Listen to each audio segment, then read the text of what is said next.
Geography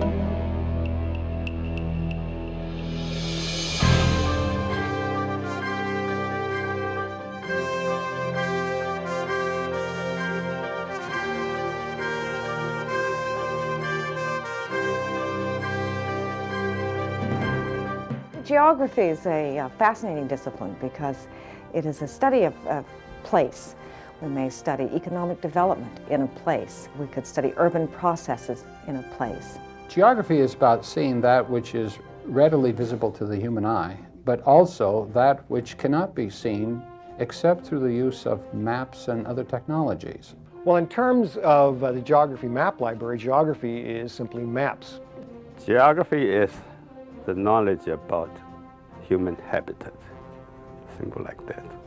Our program is special because we have excellent faculty, talented and devoted staff, flexible program, and state-of-art facilities.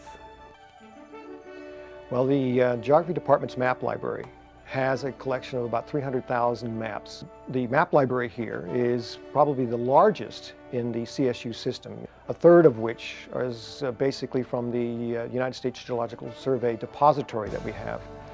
Another third is from the general collection of maps that we have from around the world. And the other third is from the Sanborn Fire Insurance maps that we have. They go back to the late 1800s, and they progress from that period all the way up to the late 1950s and early 1960s. They're important because they show old buildings, and so you can see the development of land use evolution over that period of time. It is one of the largest collections on the West Coast. This is the Earth Science Physical Geography Laboratory. Its purpose is to fulfill our obligation for training teachers in the earth sciences, and this means future teachers K through 12. When we decided to invest in this laboratory, we thought that it was essential that we have state-of-the-art equipment, that future teachers should be armed to the teeth with instruments that will lead them and their students into the future. As such, we invested close to $130,000 in instrumentation. The computers in here are really exciting because these are Macintosh PC-based instruments. There are 24 workstations, and with each of these there's direct access to the internet. It means that if we ask them to examine a hurricane which is impacting the coast, they can do it in real time, and they can map this so they can better understand it and prepare materials for their own students.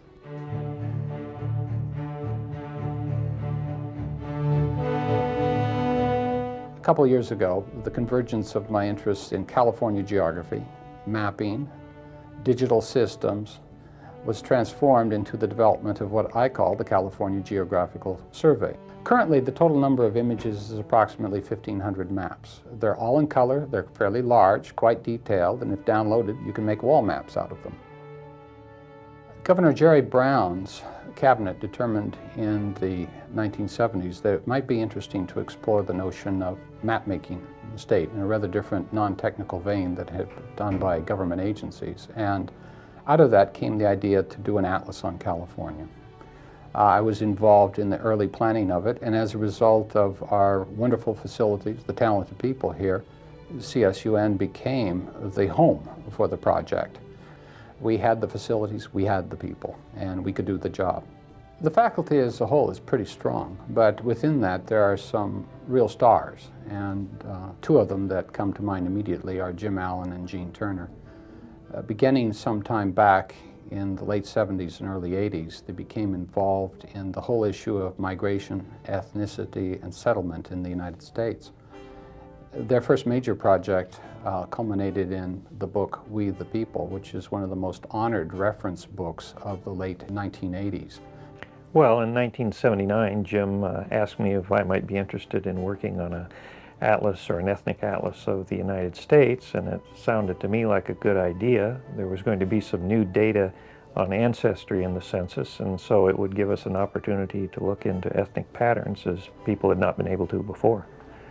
Well, We the People was a first attempt to look at the diversity of ethnic groups across the entire United States, particularly to look at the breakdown of the white groups who've been here for a long time and perhaps haven't received the attention that many other groups have.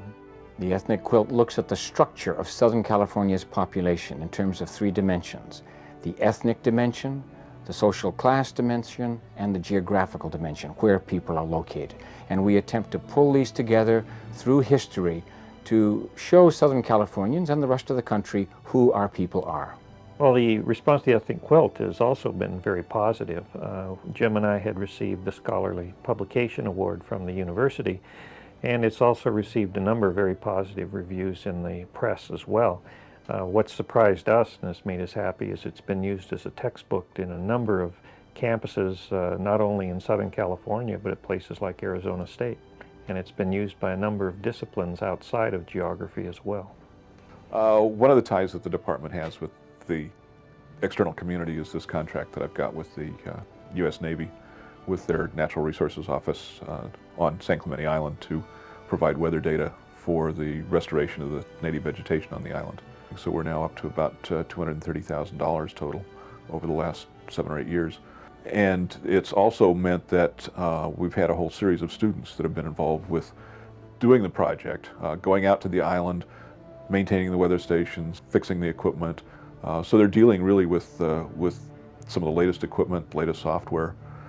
It's not unusual for this kind of thing to be going on in a geography department, but probably this department has a bigger role in looking at weather and climate and dealing with the climatic data and in weather instrumentation than any other in the state that I can think of right offhand. The core of a university is its curriculum and its people. And the geography department is blessed to have some extremely talented technical support personnel. David Fuller is a world-class cartographer. He's a specialist in information graphics and has done wonderful work for about 25 years with us. Bob Proven is, oddly enough, one of the world's most renowned astrophotographers and has co-authored a book in astrophotography published by Cambridge University Press. And when you have people like this on your side, you have opportunities for students that are not attainable if it's strictly faculty. I came here in July of 1994 after the Northridge earthquake to help reestablish the campus and geography department's weather station. The station lost its National Weather Service cooperative status, and I specifically came here to reestablish the station and get its cooperative status maintained again. One of the strengths of the department is the work of the staff. And the university has recognized that. In 1997, I received the Staff Member of the Year award for my work in restoring the weather station to its pre-earthquake stature.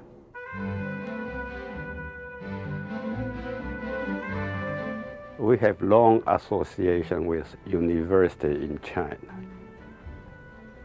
Over the years, we have continuous interaction, and we hosted 2 international conferences on human geography in Xi'an, China.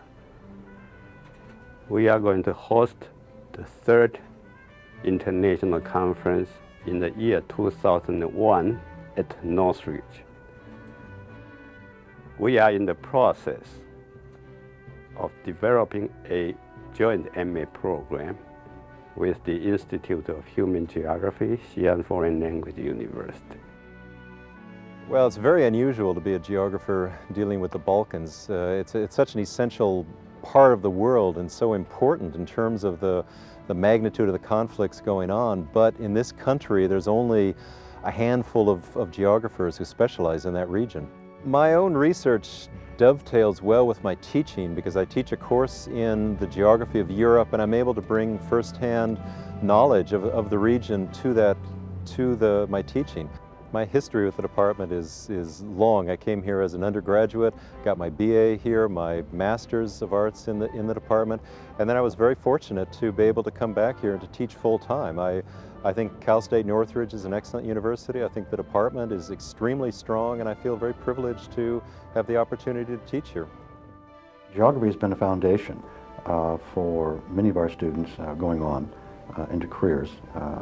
We've had students now work in large drug companies as marketing executives, newspapers, banks.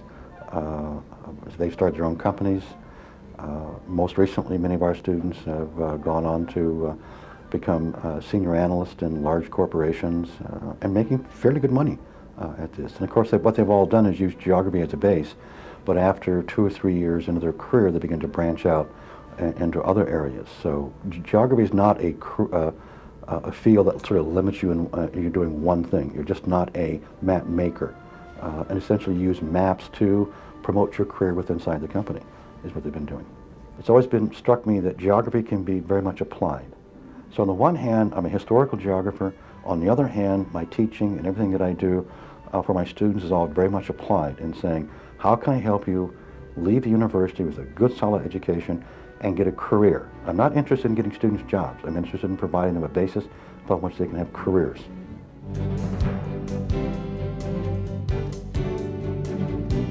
Coming here to this large school, I noticed that every time I was in Sierra Hall, where the geography department was housed, there's always students hanging around talking, but what I realized is the sense of energy that they've all been together in the field, whether it be on field trips or doing experiments, and that they're learning together. For somebody like me who just loves books and has had so many varied interests over the years, geography is an excellent place to land because it allows you to spread out literally everywhere. I came to Cal State Northridge after seeing Dr. Allen and Dr. Turner discuss their book, The Ethnic Quilt, on Channel 9 over the summer, and I hadn't made my decision yet, and I said, that's where I want to go. I want to be a part of that. The way I ended up coming to Cal State Northridge was I had heard a lecture by Dr. Bowen at Pierce College, and he was so dynamic and poetic, and I thought, oh my God, if they're all like that, that's the place for me. I entered CSUN in the fall of 1997, taking my master's degree in geography, and spent 2 years working on my coursework. Now I'm working towards my thesis in urban and retail geography. And I also had been learning about the internet and playing around and making some websites, and found out about About.com and applied to be their geography guide. And then at the beginning of 1998, I was contacted by the publisher just out of the blue to ask me to write the Handy Geography Answer Book, because the publisher has a series of handy answer books and they were looking for someone to do the geography book. It's about 400 pages long and includes 1,000 questions and answers about geography. Being in geography, you hear about the best departments, and I wanted to stay in California, and I knew that by coming to CSUN I could specialize in just about anything because there are faculty with every interest. Well, in the 2 years that I've been here, the experience has been outstanding. All the faculty is always available. They're all nice. There's been times like my professor isn't available, but I'll ask another professor and they know they can answer my questions. They know what I need. And overall, I say the department's great.